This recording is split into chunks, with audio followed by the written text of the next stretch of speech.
నియోజకవర్గంలో మాజీ ముఖ్యమంత్రులు అనేక మంది పోటీ చేసి గెలుపొందినటువంటి సందర్భం.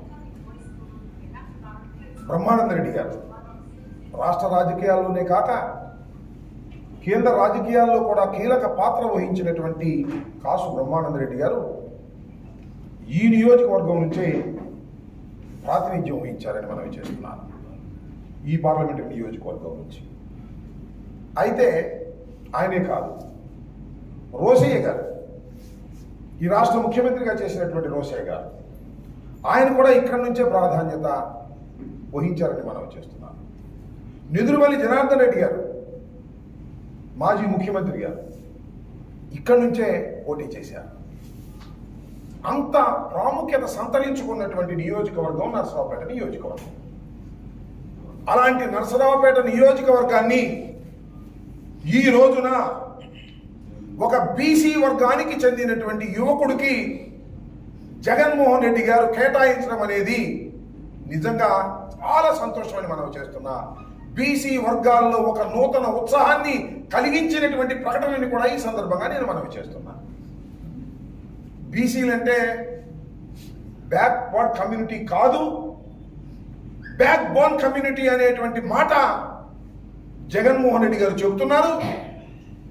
కొన్ని ఉపన్యాసాల్లో చెప్పడం కాదు, ఆచరణలో కూడా చూపిస్తున్నటువంటి వ్యక్తి జగన్మోహన్ రెడ్డి గారిని మనం చేస్తున్నాం. బీసీలు, ఎస్సీలు, ఎస్టీలు, మైనారిటీలు వాళ్ళందరినీ కూడా కట్టగట్టుకొని వైఎస్ఆర్ కాంగ్రెస్ పార్టీ వాళ్ళ ఎన్నికలకు వెళ్ళబోతుందని మనం చేస్తున్నాం.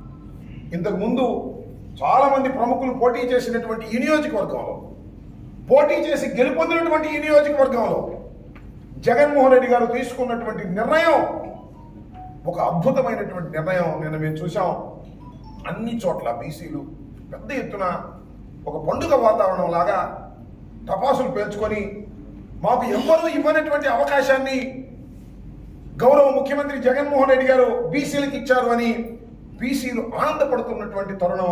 రాజ్యాధికారాన్ని బీసీలు పొందగలుగుతున్నారు జగన్మోహన్ రెడ్డి గారి టైంలో అనేటువంటి భావన వారి మనసుకు దగ్గరికి చేరింది అంటే నిజంగా చాలా గొప్ప నిర్ణయం అని మనం చేస్తున్నాం.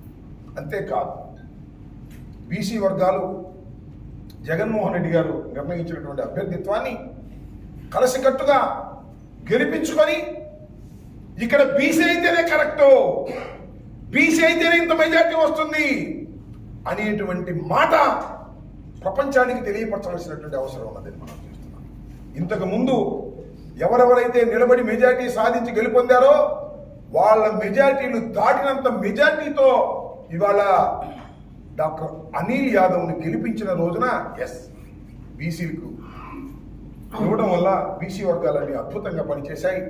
ఇంతకు ముందు నాయకుల కన్నా కూడా ఇక్కడ మెజార్టీ ఎక్కువ వచ్చింది. ఇది ఎప్పటికీ ఇక బీసీలకే ఇస్తే బాగుంటుంది అనేటువంటి ఒక సంకేతాన్ని, సందేశాన్ని అన్ని పార్టీలకి పంపించాల్సినటువంటి అవసరం ఉందని కూడా ఈ సందర్భంగా నేను మనవి చేస్తున్నాను.